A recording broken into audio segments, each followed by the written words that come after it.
Dans la parole de Dieu de ce matin, autant dans la première lecture que dans l'Évangile, on nous parle de l'importance de la prière.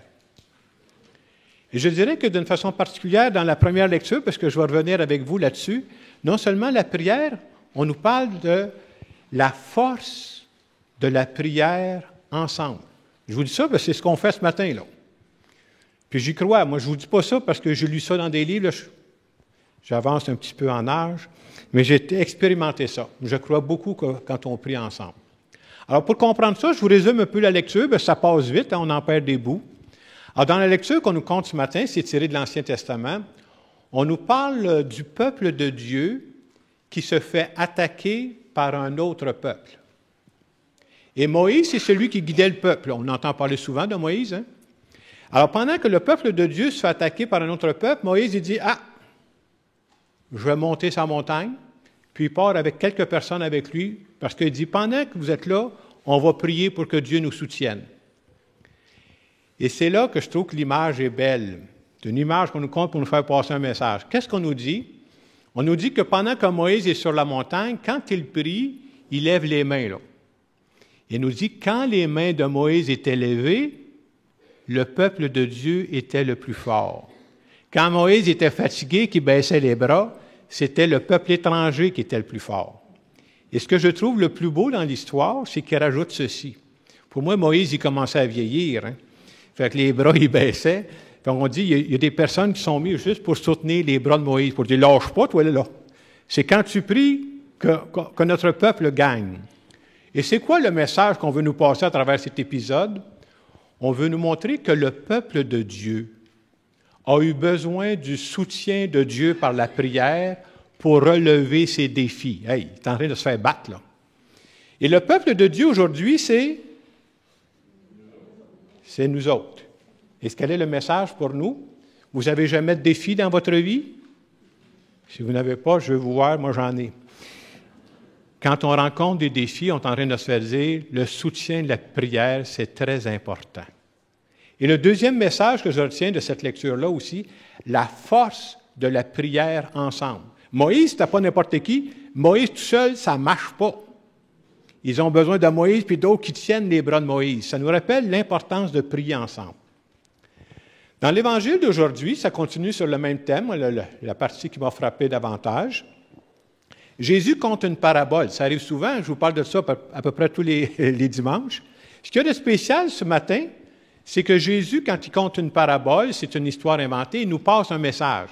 Et ce matin, ce qu'il fait, c'est qu'il nous donne le message avant de compter la parabole. C'est comme quelqu'un qui compte une joke, puis il donne le punch avant de commencer, là. Avant de commencer la parabole, il dit, je vais vous le dire, c'est quoi le message? Jésus leur dit une parabole pour que ses disciples prient toujours sans se décourager. C'est ça qu'il veut nous montrer. Et le message qu'il est en train de nous dire, vous savez, un peu comme la veuve qui importune le juge pendant la... Quand est-ce qu'on peut prier? À quelle heure ça peut se faire, ça, la prière? On peut prier n'importe quand. Le matin, l'après-midi, le soir, la nuit, même si c'est mieux de dormir la nuit, là. N'importe quand, on peut faire ça. Et Jésus est en train de nous dire, dans votre coffre à outils, vous autres les croyants, on est des croyants, des croyantes, nous autres, là. Dans notre coffre à outils, il y a différentes choses. On a les ressources humaines, on a tout ça. Il y en a une ressource qui s'appelle prière. Et quand je prends la peine de prendre cette ressource-là, c'est comme si Dieu vient me soutenir. Et c'est ça qu'on a besoin. C'est pour ça que je crois à la prière. Moi, j'aime souvent dire, à l'étape où je suis rendu dans ma vie, moi, je n'ai rien à vous vendre, là. Mais si je vous parle de ça, parce que j'y crois profondément. Et quand on parle de prière, des fois, c'est bon d'aller rencontrer des gens dont la spécialité, c'est la prière. Vous savez que dans notre région, à nous, il y a pas loin d'ici, à Rougemont, quelque chose qu'on appelle un monastère.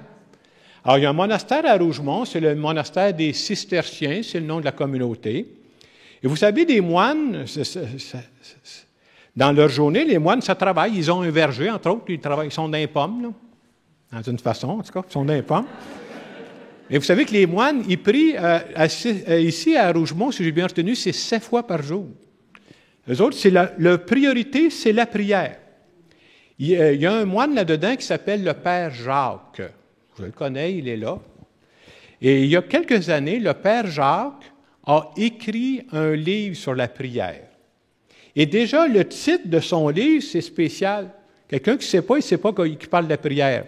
Le titre de son livre, c'est « Je ne lui dis rien, je l'aime ».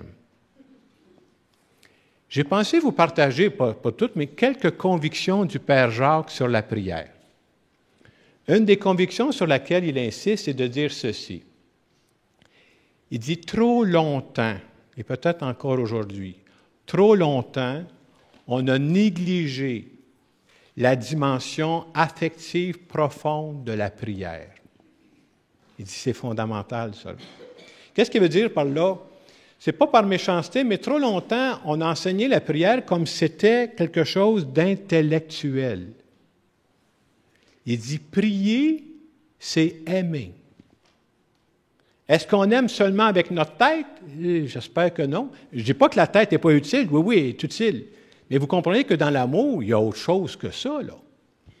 Il disait que le plus grand défi de la prière, c'est d'être capable de descendre jusqu'à son cœur profond. Et des fois, ça demande plus de temps. On a de la misère à décrocher de nos activités ordinaires. Hein? Descendre jusqu'à mon cœur profond. Puis il dit, soyez pas surpris. Si vous prenez du temps pour descendre dans votre cœur profond, vous savez ce qui va apparaître? Des émotions. Et les émotions font partie de la prière. C'est tellement vrai que ça n'aurait pas d'allure que, supposons que je vous disais que je vis présentement une grande tristesse, c'est vrai d'une grande joie aussi, je prie, mais ça ne paraît pas du tout dans ma prière. C'est encore toi qui pries? Ben non, c'est un autre, là. Autrement dit, quand je prie, je devrais prier avec toute ma personne. Essayez de penser que je vis une grande, grande déception, puis la prière que je fais à Dieu, c'est une prière recto tono. Il y a de quoi qui cloche, là. Tu tiens-tu vraiment? C'est-tu ta vie? Autrement dit, il faut que ma vie soit impliquée dans ma prière. C'est important de se dire ça. Il n'y a pas deux parties. Il n'y a pas le gars ordinaire, puis non. Quand je me présente devant Dieu tel que je suis, puis tel que je suis, bien, j'ai des émotions. Je ne suis pas neutre, là. Je suis toujours en train de vivre quelque chose. L'autre aspect qu'il nous disait, le Père Jacques, je vous donne juste quelques aspects, mais c'est bon de savoir ça. Il faut savoir que même si on est des grands priants, des grandes priantes, ça peut faire des années qu'on prie, là, à certains moments, on n'aura pas le goût. C'est bon de savoir ça, là. À un moment donné, peut-être je ne sens pas le désir de prier.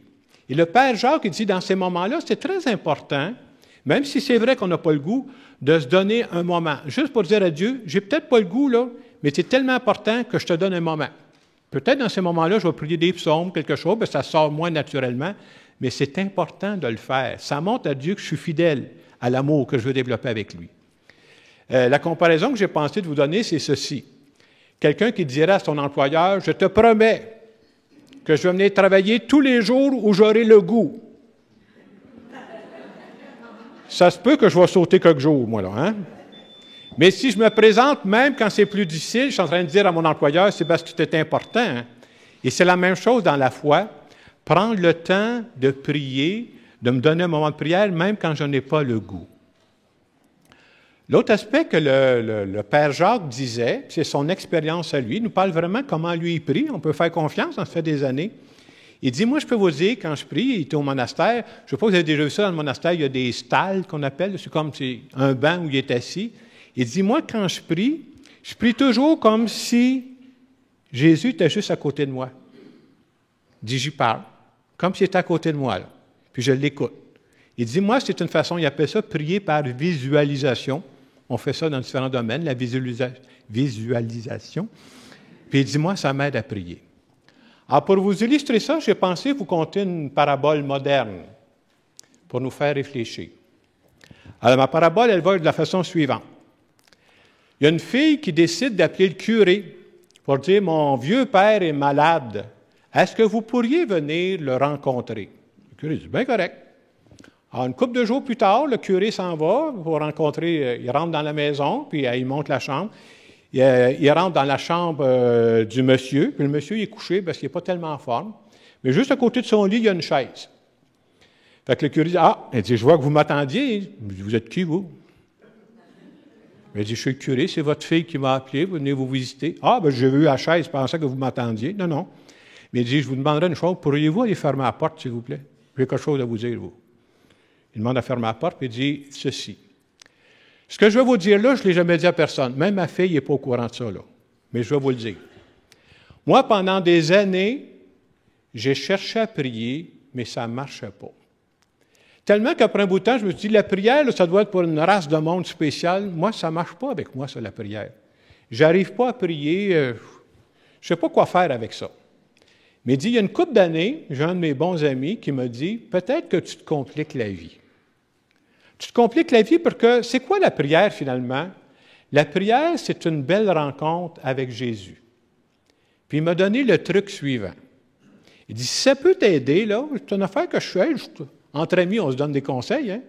Il dit, moi, quand je prie souvent, il dit, je m'assois sur une chaise, puis à côté de moi, je mets une chaise, puis il n'y a pas personne. Mais dans la foi, la chaise qui est vide pour moi, c'est comme si Jésus était là.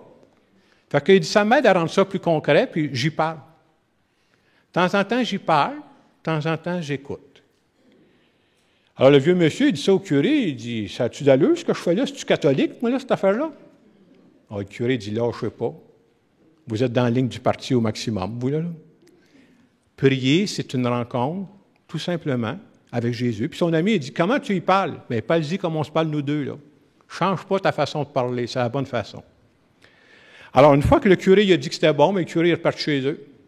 Quelques jours plus tard, la fille du vieux monsieur a rappelé le curé. Elle a dit, je voudrais vous annoncer que mon père est mort. Oups, là. Alors, le curé demande à sa fille, il dit, est-ce que votre père, est-ce qu'il est mort en paix? Elle a dit, je pense que oui, parce qu'elle dit, le matin où il est décédé, moi, je devais aller à l'épicerie faire les courses, puis avant de partir, bien, j'ai eu le temps d'y parler. Il m'a même dit qu'il m'aimait. Il m'a même embrassé. Puis elle dit, quand je suis revenu de l'épicerie, il était mort. Elle dit, il y a juste une chose qui m'a surpris, je ne sais pas ce que ça veut dire, que mon père, il était couché, mais c'est comme si à la fin, c'est comme s'il cherchait à déposer sa tête sur la chaise vide à côté. Pensez-vous que ça veut dire quelque chose? Et le curé a simplement dit, ça serait tellement beau si tout le monde pouvait terminer sa vie de cette façon-là. C'est-à-dire terminer ta vie en sachant qu'il y a quelqu'un qui est là, qui t'aime, puis qui ne te lâchera pas. C'est-tu pas beau, ça, la prière? Bien, moi, je trouve que c'est un petit peu d'allure. Fait que, je vais voir, là, pour le moment, je ne suis pas crampé, mais si jamais je crampe, je vais laisser une chaise vide à côté de moi. Non, plus sérieusement, je crois tellement à la prière. C'est vrai que des moments, on vit des choses difficiles, puis on prie, puis on trouve un petit peu de paix. Comment ça marche après ça? On commence à s'énerver encore. On reprie, puis on retrouve la paix. C'est ça qui est à notre portée, et comment c'est important de le faire. Puis en plus, quand on est ensemble, ça donne toute une force. Alors, en terminant cette homélie, j'aimerais faire une prière en notre nom à tous.